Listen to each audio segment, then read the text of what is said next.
Now, for 994 million Australian dollars, you can buy a Texas ranch the size of a small nation. Join me as I have a chat to the fella responsible for marketing it. Yeehaw! Well, I said, welcome to a small business marketing show, where successful small business owners share their souls to take your marketing straight to the lead. Now, here's your host, Mr. Timbo Reid. Welcome back, listeners, to another episode of Australia's #1 marketing show. I am your host, resident cowboy, Timbo Reid. But you, so much more importantly, are a motivated business owner ready to crank out some great marketing. And that is exactly what we are about to do around here, about to do around these parts. Crook American accent, goodness me. Hey, today's show lovingly brought to you by the good folk at Net Registry, who get your online marketing sorted. Got a new ad for them today. And 99 Designs, the world's largest graphic design marketplace, where you're guaranteed to get a design you'll love. Now, big show today. Big in that it's all about a Texas ranch. I have a fireside chat with Texas real estate agent Bernard Utridge, who is charged with this amazing responsibility of selling a ranch with a price tag of 994 million Australian dollars. That's 725 million US dollars. He talks about how he got the prize listing in the first place and how he's gone about marketing it. Now, I'll let you into a little secret and then I'll explain a bit later. I was a bit disappointed with the interview, but I've come around. So stick with me. I'll explain what I mean by that in a minute. We have a quick check-in on the week that was. I've got an inspiring marketing quote to set you in the right direction with your social media, and I reveal a controversial guest that I've got on the show next week. Very, very controversial, very viral. More on that at the end of the show. As per usual, there is marketing GOLD dripping from the ceiling over here at the Small Business Big Marketing HQ. So let's get stuck right in. Do you need a speaker for your next conference? Recommend Timbo to your event organiser. Or better still, book him. Tim Reid, that's reid.com.au. So, how's your week? Good? Better than last week? I hope so. That's why we're in business. Each week we improve. Yes, there are troughs, there are peaks and troughs, but we should always look to just being that little bit better each week. That's why you listen to the show. Hey, lots happening, as I said last week, in the forum, the Small Business Big Marketing Forum. My old mate Lukey is back. He is a partner in that forum with me now, and we've got so many new sections. He has done a wonderful job of making all these new sections within the forum. So there is a section like to talk about blogging and websites and podcasting and video marketing and SEO, search engine optimization, social media. I'm just going through it now. Outsourcing, productivity tools. Then we've got a whole mindset section around goal setting, celebrating your wins, sharing your blockages. We have got a classroom full of marketing training and monthly webinars. Really, it has just gone to the next level, that forum. So I'm pretty excited about that. And the price is about to go up. So if you lock in about the next week, you will get it at $49 a month forever. But it is about to go up very shortly. If you're on the list, you will be emailed, notified about that, which is pretty imminent. Hey, working hard at improving my delegation skills. Got a real major focus at the moment on outsourcing, and in fact, working with a past guest of this show, David Warren of Sydney Tall Ships. I'm going to have him on the show in the next 2 or 3 weeks. He has got an outrageous update. He has basically saved himself about, don't quote me on this, but it's about $800,000 off his staffing bill and his business is increased significantly, blah, blah, blah, but I am determined to follow in his footsteps. I don't have an $800,000 staffing bill to start with, but I know I could be delegating more. So I am practicing that. I'm going to report back as I go because I want to focus on the things that I'm good at and don't do the things that I'm not good at. That's what I want you to do too. Been practicing Steve Sims' referral marketing idea too, sending loads of handwritten letters on stolen hotel stationery. Well, not stolen hotel stationery, but, you know, like if you've listened to that episode a few weeks ago from Steve Sims, you'll know what I'm talking about. If you haven't, go back and listen to it, smallbusinessbigmarketing.com. And I'll put it in the show notes for this, which is episode 252. That's the week for me. I hope yours has been as good, hopefully better. Support for this show comes from Net Registry, a one-stop shop for getting your online marketing sorted. Verity Ma, their Chief Marketing Officer, recently told me this story of a very happy mechanic. So one of my favourite stories of customers that I heard was a salesperson was talking to a mechanic and he was talking about what sort of email he would like to have and what kind of hosting, whether he wants cloud or cPanel hosting. And the mechanic just said, look, I don't care, build my website, here's my phone number, make my phone ring and send me the bill. And that was the last we heard of him. He didn't provide us content. He didn't provide us any details about his business. We had his contact details. We wrote all the content and we just got his phone ringing and sent him the bill. Net Registry, where happy mechanics go to grow their business online. Visit netregistry.com.au or give them a buzz on 1300 638 734. And tell them Timbo sent you. Get on Timbo's mailing list over at smallbusinessbigmarketing.com. Support for this show also comes from 99 Designs, where dozens of designers compete to deliver a fast, affordable design you'll love.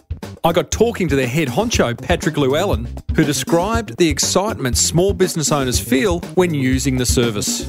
You know, a lot of our customers are starting something new and you know, it might be their first foray in small business.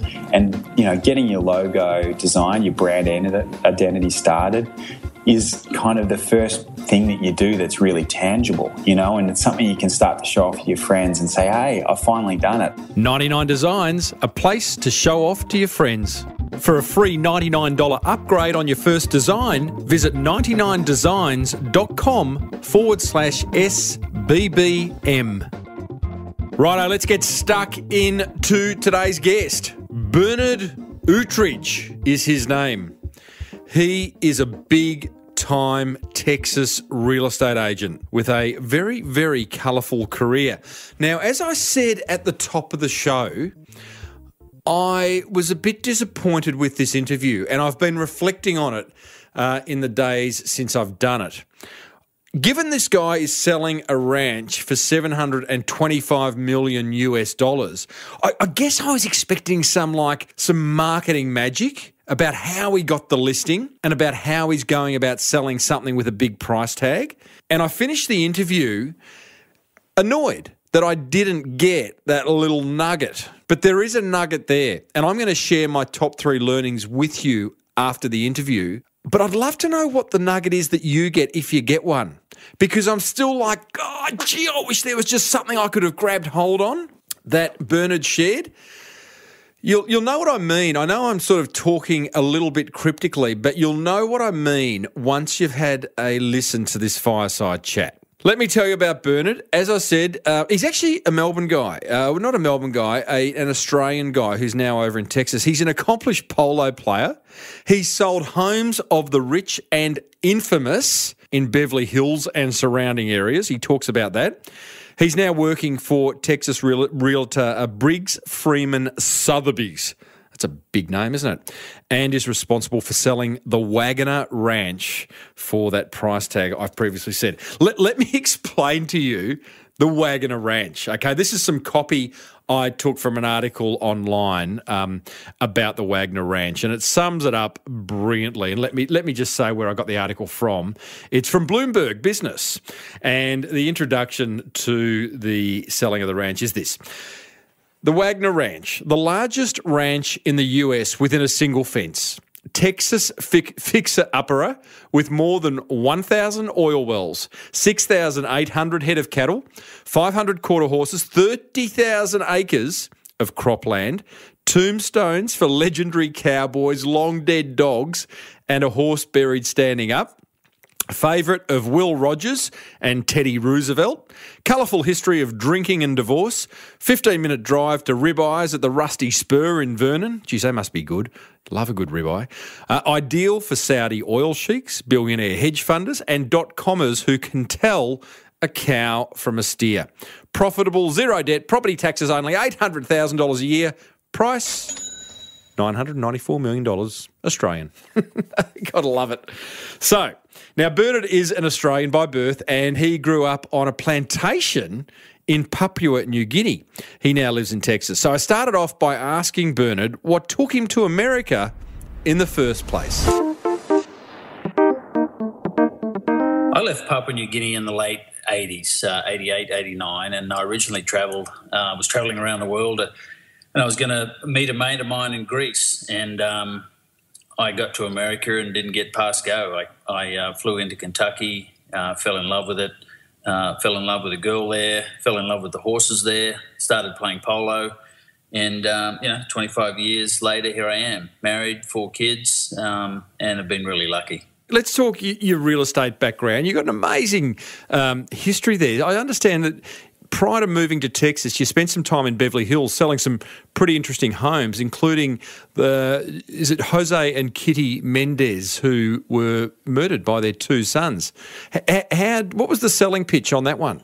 Well, truthfully, I was more in the Malibu, Hidden Hills, Calabasas area, and Jose and Kitty Menendez back in the day, they had a compound in Calabasas, a fairly large compound, and they were had just moved into it when they were murdered by their sons, Eric and Lyle. It was a pretty world famous case, and unfortunately, as bad as it was, it pales by some standards today. But it was pretty famous, and the property had been on the market for a long time. And had been with all the great salespeople and agencies of that time, Rodeo Drive Realty, and lots of high flyers like that, and it was stale, and it was stagnant, and it was stigmatized, obviously, and I walked into the lawyer's office one day, and that was handling the case, and it took me 2 or 3 months to get him to see me, and I went in and I gave him a pitch, and the pitch was,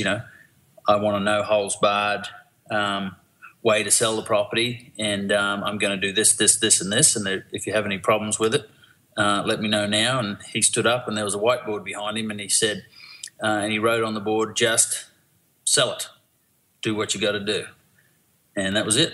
And I had it sold, I think, about 90 or 120 days later. Okay, so there's 2 big questions there because I know myself and my listeners are always so interested in how do you get past the Dobermans. So how did you get that meeting with that lawyer, who I'm guessing's just a hard-to-get guy, and you mentioned the this and this as the way you were going to sell that stigmatised property.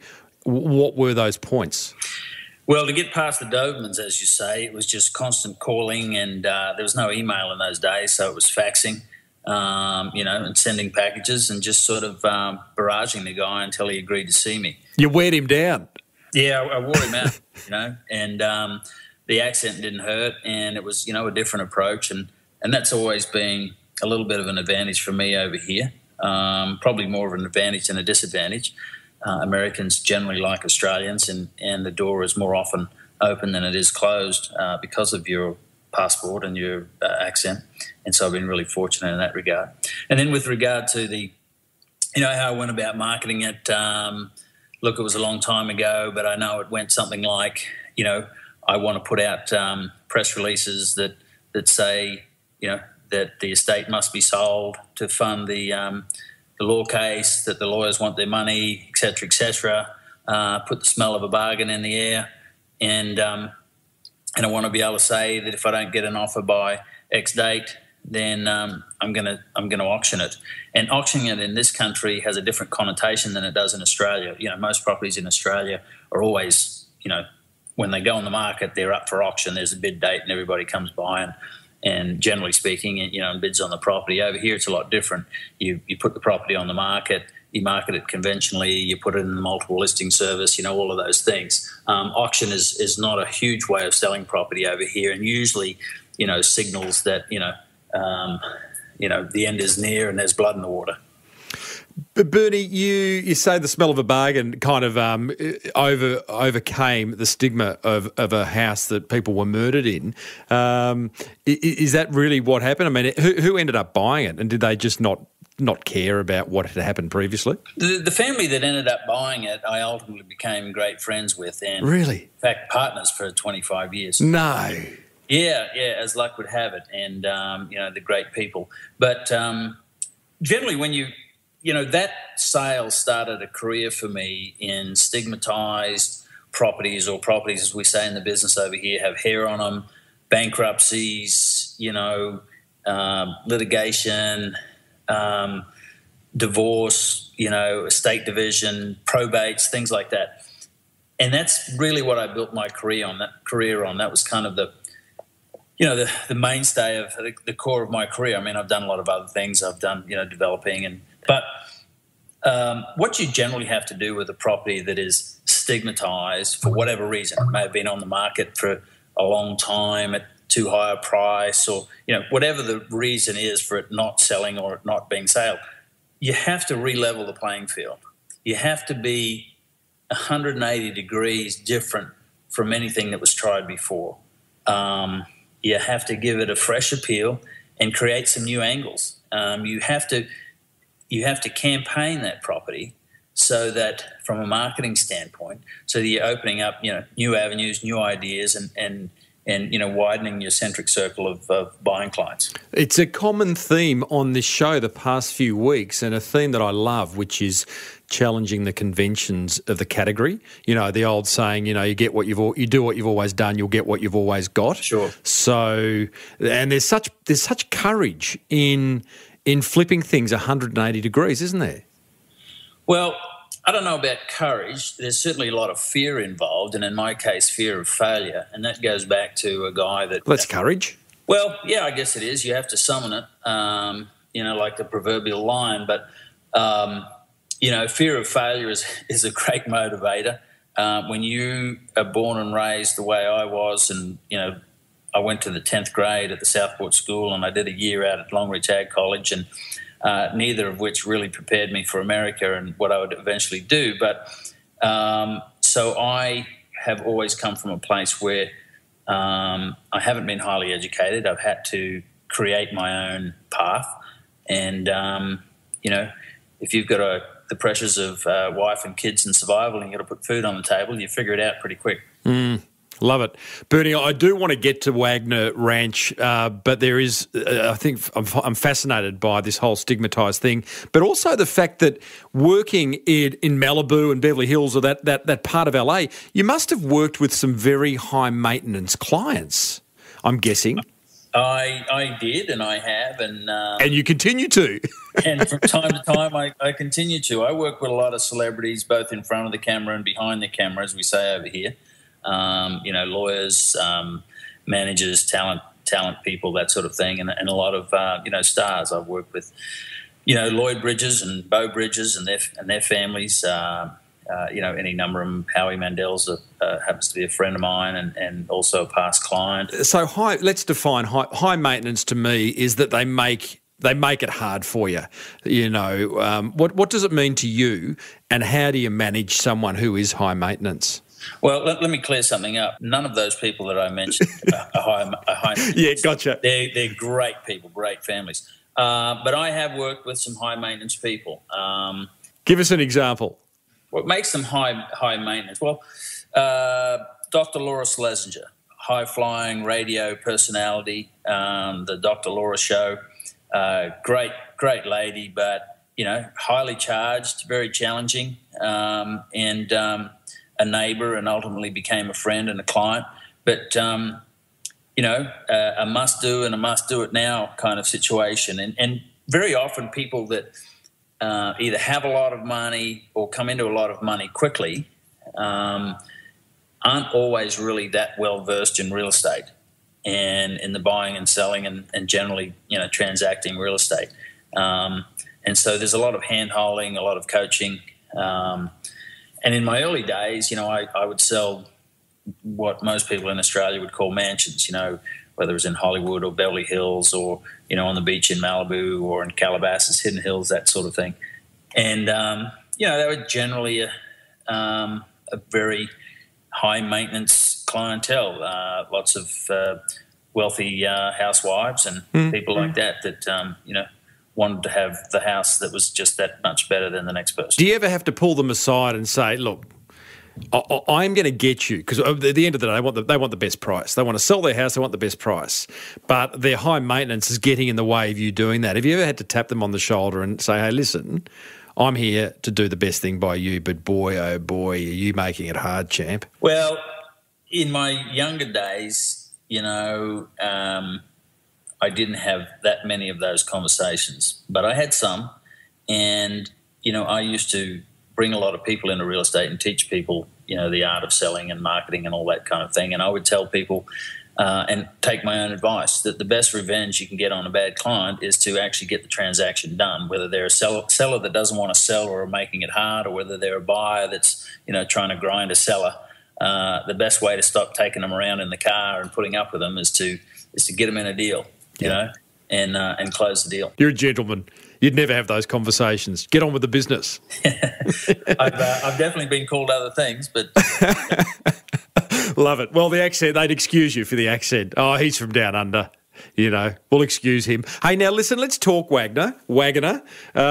In your own words, I did give a little bit of a summary of what it is at the start of this interview before you came on air. But in your own words, let's assume that I've got a lazy kind of $994 million Australian in my pocket. Pitch me the Wagoner. The Wagoner is absolutely, without question, a once-in-a-lifetime opportunity for a buyer. It's a ranch of historical proportions, legendary in terms of the ranch itself, the political and social prominence of the families back in the late 1800s and the roaring early 1900s, the 20s and 30s. So much legend and lore attached to it. And it's the last of a dying breed. It's the last, or second last, if you will, in America, of the great name ranches. There's lots of big ranches around in America, or stations we call them in Australia, but this one is really special. Firstly, it's over 500,000 acres under one fence, contiguous land, and that's very hard to find. The King Ranch, people say, oh well, the King Ranch is bigger. Well, theoretically it is, but it's also in 5 stations, which are spread apart. It's kind of like the Kidman place, it's over several states, and it's certainly not in one block. So this is over 500,000 acres in one block under one fence. Extraordinary. My greatest concern as a potential buyer, Mr. Utteridge, is who's going to mow the lawns? Well, thankfully there's only, couple of 100 acres of lawn, so that's not too hard to cover in Texas. Everything's big here, mate. Huge. It's operated by 120 staff. There's 5 divisions to the ranch. There's the oil division, there's the cattle division, there's a horse division, farming division, and a lake division. And they're all sort of, vertically integrated and operated within the sort of the general banner of the ranch. But one of the most exciting things about this opportunity is, this family has owned it for 165 years. No part of it has ever been sold. They've been a very private family. There's been much said about fighting and things like that, but it's not all true. A lot of that's blown up by the media. Certainly they've for 20 years disagreed on various things about how to wind up the estate, how to liquidate it, whether one was going to buy the other out, and all those sorts of things. But when you have a big family, obviously there's lots of opinions, and it's wound its way through court for the last 22-something years, and with some good luck and good timing and hard work, I managed to be the guy that took the deal down. But yeah, okay, whoa, says the cowboy. How did you get the listing? Well, like I said, it was fortuitous, but it was also a lot of hard work. A lot of, as I like to say to people here, at times it was, espionage, sabotage, undercover work. All of those things that go into, a listing like this. It was a highly charged environment for a start. And had been so for quite some time. I understand that you went to the micro detail, if that's the right phrase, to even sit at the back of the courtroom during the judgments when it was decided should it sell, should it not sell, who's going to be responsible. Like you were just there the whole time in the background. Well, you have to be. I was sort of undercover for a year before anything became public, and like anything, you have to know what it is. You have to research what it is you're doing and figure out what the angles are. And I was fortunate enough to be asked by first one lawyer associated with the case and then the other to be involved. There was, hundreds of brokers over the years that had put up various schemes and programs and proposals. And but I think if I could say one thing that got me the deal probably more than anything else was a combination of, tenacity, one, I think, and just passion for it. I'm very passionate about the ranch. I believe in what it is. I believe in what it was. I want to honour that. And I want to, I believe very much in what it can be in the future. And so for me, when I say to you that the Wagner Ranch is the last of its kind and, I wax on prophetically about all its history and legend and lore, I really mean it. I've researched it. I probably know as much or more about that ranch as anybody today, and I immerse myself in it. But I think to be honest with you and to be transparent about it, it wasn't Sotheby's, the brand, that got this deal, and the receiver, who is my client, and the shareholders, who are sort of secondary clients, if you will probably tell you that. And I think the lawyers would tell you that as well. It was about, I think what got me the deal was that I cared enough to really go into all of the reasons why this ranch shouldn't be auctioned, because the fact of the matter was that the decision had been made by the receiver to auction it. And he had interviewed, no less than 7 international name brand companies. But this is the kind of a deal that requires, you to be fleet of foot, and it requires tenacity, and it requires people skills, and it's not a one-size-fits-all deal. And I spent a lot of time talking about why an auction was a last resort, not a first alternative to this mighty ranch, when it had never really been given a chance on the open market. And that was really sort of the core pitch. I think you say that passion doesn't play a lot in it. I think it does, because I think your passion flows through to all, firstly, the energy in the room whenever you're speaking to people.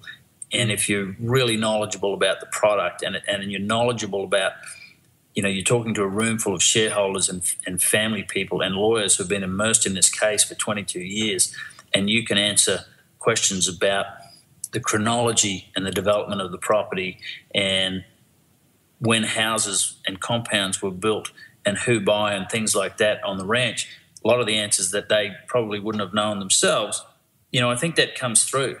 And there has to be a believability. I mean, they've had lots of people pitching them, and I'm not saying that to say, hey, I'm this great one and only guy, but as a fact and a factor to a deal, I think that's very important. I get the passion bit, Bernard, but we're talking about a property worth close to $1 billion Australian. Was there a hard business decision that you think secured you the listing? Did you drop your commission? Have a better marketing plan? Well, there was almost 12 months of meetings and 2:00 in the morning meetings and off-location secret meetings with various factions and parts of the equation. But ultimately that all really came down to one day in court. And we were literally, Sam and I were negotiating this deal. I think the court hearing was at 1:30 in the afternoon. And I think we finally finished negotiating the deal at about 10:30 that morning. It went right down to the wire. I knew that I was sort of in, if you will, a few weeks before that, but there was still the crossing of the T's and the dotting of the I's, and certain clauses and things that had to be, and provisions that had to be implemented. And it was a big moment, not just for me and Sam, obviously, but it was a big moment for the families. I mean, the one thing about that decision, which both lawyers reminded me of after the court hearing, was, the decision to hire me and Sam was unanimous by all the shareholders, all the lawyers, and all the family members involved. And that was a first for, 25, 30 years. This is a family who were famous for not agreeing on things, and they agreed on it. And it was, it was a momentous occasion for them too, in many ways. Now, okay, let's talk the marketing. You've got the listing. Who's inquiring? It's in this country. It's the usual suspects that one would imagine that acquire land of such magnitude, and there's a few of those kinds of people. There's a thing called a top 100 landowners list in this country that's put out every year by one of the local magazines here, and so it's those types of people. There's people that make a career or a retirement career out of acquiring large tracts of land and cattle ranches or buffalo ranches, things like that. So they're what I would classify as the usual suspects, and then you have entities that are both national and international, foreign and domestic, that are looking at it with different ideas about how to run it and how to leverage the brand and all those sorts of things. There's people who are in the oil business, obviously, the oil and gas business, in the energy business, and there's people who are in the cattle business. And I would say cattle and oil and gas are probably and land acquirers are the top ones. But look, we've taken this to the four corners of the world, which is what I promised when I started this. And we've had an incredible number of inquiries, almost 700 inquiries at this stage. And, there's a lot of dreamers in there, and certainly a fair share of scammers and promoters. But there's some real quality people, and we're down to a pool of about a dozen people at this stage. And they're, iconic name type people, and then there's some people that you've never heard of. When you get up into that kind of money, you'd be amazed at how much there is out there and what sources it comes from. You say you took it to all four corners of the world. How do you actually do that? I imagine something like this doesn't require like some big fandangled marketing / advertising campaign. I mean, you quietly make phone calls. What do you do to get it out there?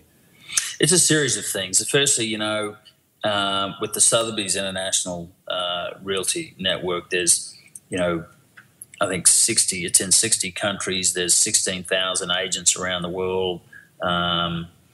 There's 752 or 60 odd offices around the world. So it's firstly, it's pressing that button and getting out to all those franchises and Sotheby's owned locations worldwide. That's number one, and that's probably the biggest. Then it's my own network of private wealth management people, political people, celebrities, sports figures, landowners, people who know landowners, all of that sort of thing. A lot of lawyers. So is it phone calls to these people, or is it a letter? Is it a... It's a combination. I find the best way is, an email and a phone call. Depends on, who the target clientele is. Some might get a packet. Some might get an invitation to get a packet. Some you may not call intentionally because you want it to be their idea and you want them to call you. So you'll pepper the area and lay the trap, and Bernard, I'm looking at, you talk about the pack. I imagine the pack is a fairly impressive pack because the website page that I'm looking at now on the Sotheby's website, I mean, it's just it's a page that it's quite funny really because it's a page you would expect to see for any other home that's for sale. It's, it's got the address, it's got some photos of the ranch, and then it's got this long copy and then a price, $725 million. Yeah. Well, look, that's really, the Sotheby's website and both the Briggs Freeman one and the Sotheby's International one are really peripheral to the main core. Yeah. Yeah. One of the things that makes me different is that I am different. And I'm not really a conventional guy. I don't have a website of my own. I'm a sort of a handshake guy. I'm a personal contact guy, and I do things a little bit differently. Sometimes I'll build an entire website for a particular property. What's in the pack that you send? Well, in the pack that I send is you have, lots of pre-qualification, financial pre-qualifications, broker pre-qualifications, confidentiality agreements that have to be sent back, and then it's a drip feed of information from there. Once people jump through the hoops, they can get into an electronic data room. They can physically come to the ranch, once I say they're okay, financially. So once you do an inspection with a potential buyer, what is it? You do it in a chopper? Do you hop in a car for a week? What's an inspection look like? We call them tours or showings, and it's a combination of, my truck or my ute or pickup. It's, a King Ranch truck, and or my partner has a Suburban, and we've got sort of a 3-4 hour highlights of the compounds kind of tour. Which is sort of a quick zip around during the day. You can get out in a chopper for an hour and a half or 2 hours early in the morning for the most part. And then if there's more sort of there's an 8-9 hour tour, and there's a 3-day program as well. So it just depends on sort of the interest level of the buyer and what it is they're looking at the ranch for. Now, I understand you're looking down the barrel. I think I read somewhere of a commission of around $7.2 million. Correct? And what are you going to do when it settles? Well, firstly, I never talk about commission, but what I knew you'd say that. whatever it is, whatever it is, it'll be well earned, as I've said. Yeah. I'll just keep doing what I do, which is, more of this. I've got other things that I do. I'm a court-appointed receiver for another ranch that's non-related. I have other deals in the pipeline. I have things that I syndicate, and I'm looking at 1 or 2 really special deals internationally at the moment that I'm ready, willing, and able to take on after I close the Wagner, but right now the focus is on the Wagner. Now, Bernard, every guest that appears on the Small Business Big Marketing Show, something wonderful happens. They either get some media coverage or, asked to speak somewhere. I may well introduce you to the buyer of the Wagoner. Funny things have happened. Any chance of a cut? Mate, if you're licensed and it's legal, I'm happy to oblige. Probably be legal. The license thing's an issue. I'll head out today and get that sorted. Yeah, print one up and I'm sure we can work something out. Good on you, Bernard. Are you on Twitter so people can hit you up? No, mate, I really don't have time, whether I'm a social media kind of guy. Like I said, I'm a little bit different. I'm a little bit old-fashioned. I mean, you're talking to a guy, when I started real estate in California, people didn't use computers. They didn't have laptops. We had a machine that looked like an old typewriter with a paper roll in it, which was our multiple listing service. You sound like you miss the days of the fax. Some days I do, yeah. When your voicemail fills up and your email's overflowing, sure. Bernard, thanks so much for sharing the insights into certainly the most expensive product that I've ever spoken about on the show, and good luck with the sale. Thank you very much, Tim. Thanks for having me. Well, Bernard Outridge, hey? Texas realtor, selling a big parcel of land. What did you think? Did you enjoy it? What was your takeaway from that? I'm going to share my top 3 learnings brought to you by the very, very good folk at 99designs.com/SBBM. Go on, use that link. And the very, very good guys at Net Registry who get your online marketing sorted. My top 3. Number 1. In fact, I've got 4. which kind of says, hey, that must have been a good interview. Number 1, wear down the Dobermans. We talk a lot about how do we get past the Dobermans to get to the decision makers. Bernard's idea is to wear them down. I don't mind that. Number 2 learning, show more passion than your competitors. That's good. Yeah. Be more passionate. You've got to have purpose in your passion, as our old mate Keith Abraham says, but show more passion than everyone else vying for that piece of business. Definitely shows through. Number 3 learning, be a handshake kind of guy. I think that's my big learning from it. That's kind of like in reflecting on that fireside chat with Bernard, it was like, yeah. Be a handshake kind of guy. Get out there, eyeball people, press the flesh, say g'day, you know? We live in a virtual world. Bernard doesn't. He doesn't apologise for being different. That's a good learning. Number 4, this is kind of a fun one. If you're an Aussie, start a business in America. They love our accents. Now, if you've got a learning, I'd love you to share it in the show notes. You know I feel lonely if the show notes go empty for an episode. So head over to smallbusinessbigmarketing.com, look for episode 252 and tell me what you think.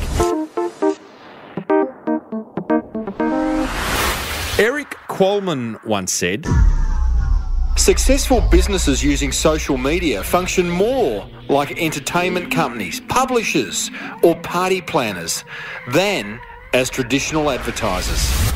Get on Timbo's mailing list over at smallbusinessbigmarketing.com. Welcome to a Small Business Marketing Show. That almost brings us to the end of the show. Not quite, nearly. Plenty of marketing gold coming up in the weeks. Now, as I said at the top of the show, I have got a very controversial episode coming up next week. I speak to a restaurant owner who's banned children under 7.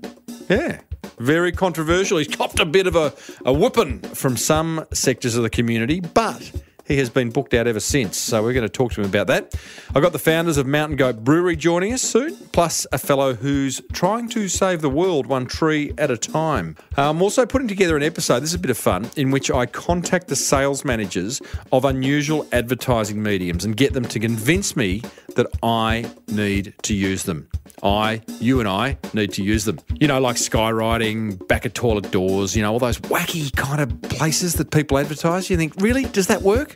Well, soon you'll know. Hey, be sure to use NetRegistry to get all your online marketing sorted over at netregistry.com.au. Why wouldn't you? And 99designs.com/SBBM to get a design you'll love within 7 days guaranteed. Anything designed, head over to 99 Designs. If you do use either of my sponsors with great success, I would love to know. I'd love to share your successes. Helps me, helps you. If you're serious about taking your business to the next level, then join my inner circle over in the Small Business Big Marketing Forum at crankmymarketing.com. Book me to speak at your conference. Love that. timreid.com.au.